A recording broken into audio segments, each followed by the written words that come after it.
Day from the University of Queensland.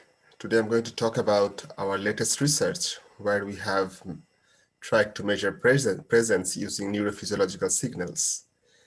This work was done by my students Jane and Shubhadeep and in collaboration with my colleagues Chelsea and Mark.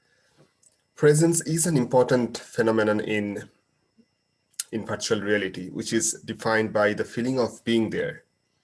Right, and being an important aspect of virtual reality, it has been studied very widely and over the years. However, the most common way of measuring presence so far has been using questionnaires. So people have to experience the virtual reality environment using whatever display device they are using, and then they have to come out of that VR environment to answer this questionnaire, which causes a break in presence, and there are some other issues that I'll discuss in a moment. Because it's an important aspect of virtual reality environments and been studied over the years, there have been 15 different presence questionnaires developed by the researchers. Last year, Squind et al. Has provided a very comprehensive survey of these questionnaires. And what they found is the last 3 questionnaires are the most cited ones and most widely used in the VR field. In that same paper, Squind et al. Have identified that when people answer questionnaires while being in the virtual environment versus coming out of the virtual environment, they have found that there is a difference in the way they respond. While it did not change their overall presence outcome, but it suddenly increased the consistency of the variance when they answered the questionnaire while being in VR. So it shows that working with these questionnaires can be a bit tricky at times, and how and when you answer these questionnaires can have an effect on the outcome. Besides this kind of issues, over the years, scientists mainly in social science and other fields have identified various issues with questionnaires. First is the bias of the respondents, right? And then of course there are other issues of dishonesty, and what happens is when people come out of that VR environment, they may have forgotten exactly what they were feeling when they were experiencing the VR scene, and exactly how they felt when they were experiencing it. So their answers are relying on their memories, and that memory can at times be not so accurate. So there may be some error in their responses, and that's why one of the pioneers of presence research in virtual reality, Mel Slater, has said that the post-experience questionnaires cannot be heavily relied on. And this is something that has attracted our attention and has motivated us to think how we can measure presence in real time without having to rely on these questionnaires. Now, one way of measuring presence in real time could be something a bit implicit, right? So whatever experience we have in our life, somehow our neural activities and our physiological activities get affected by it.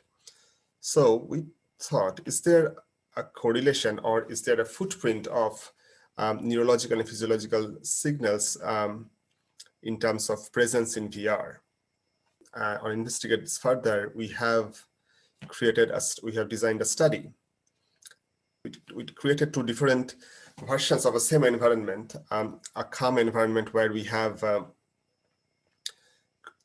had a participant sitting on a cart, and the cart was going through a safari, right? And in the high presence environment, we created some higher visual quality. Our visual fidelity was higher, and they had their hands a bit more embodied and had a human-like skin tone, whereas in the low presence environment, their hand was detached and was of a white color. And in the high presence environment, we had opportunities to interact with the animals, where they can touch the animal and animal would react to in response to that touch, whereas that option was not available in the low presence environment. Similarly, they could interact with the cart. They can start and stop and start the cart. And that was not possible in the low presence environment. In terms of sound, in high presence environment, we provided an ambient sound plus some object-based sound where the animals were, and there are some other waterfalls. Whereas for the low presence environment, there are only ambient sound. Right, and these factors were identified from the previous studies that we have seen, and of course with the pilot study that we have done. So design the study as a one-way between subject experiment, where 24 participants were divided into two groups of 12 participants each. In terms of dependent variables, we have collected neurophysiological signals, mainly EEG, heart rate, and electrodermal activity. And for the presence questionnaire, we have used the questionnaires designed by Slater, Usho, and Steed, and Whitmer and Singer. So we use both of these questionnaires to make sure that our designed environments have an effect on presence, and that effect is validated. So we had four hypotheses. The first hypothesis was we expected two environments will have a different level of presence when measured through these questionnaires. Then we, based on another earlier study, we have identified, we expected that the electrodermal activity will be different for higher presence environment than the lower presence environment. We have also identified, we also expected that heart rate will be increased in the high presence environment versus low presence one. And similarly, we expected the low presence environment will cause different brain activity than the high presence one, particularly in terms of visual stress and engagement. The results indicate that our first hypothesis was accepted. So for both of these questionnaires, SUS and Whitmer and Singer, we have found a significant difference in their subjective responses between these two questionnaires, as you can see in these graphs. In terms of heart rate, we have noticed that the higher presence environment caused higher heart rate. Now, this effect was a bit interesting. It can be a reason, it can be caused by the higher level of interactivity available in the high presence environment, or it can also be caused by the higher presence at the field, or it can be a combination of both. So this is something we need to understand more and investigate further. In terms of brain signals, we have noticed that in the higher presence environment, there are more synchronization between the two hemispheres, particularly in the alpha band, as you can see in the graph. And our paper has more results and more details about this analysis.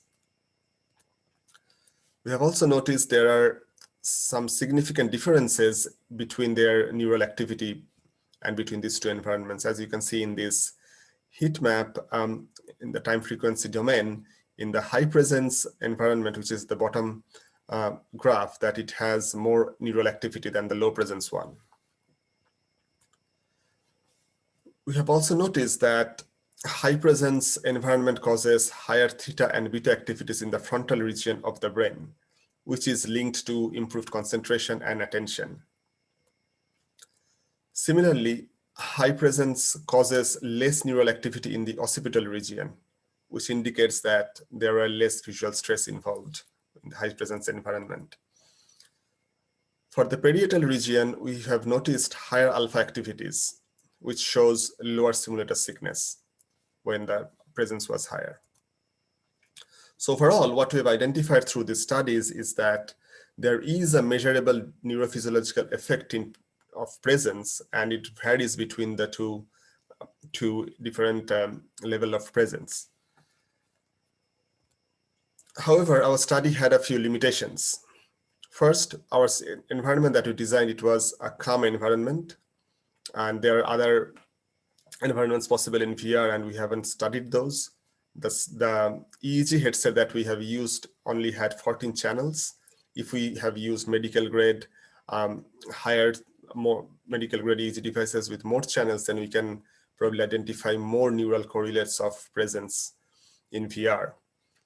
And to avoid any interference and motion artifacts, we asked participants to sit on a chair, and then they, while experiencing the VR environment, which caused some limitations because VR is not normally used that way. So all of these things we'll need to explore further, and how we can remove those limitations down the line.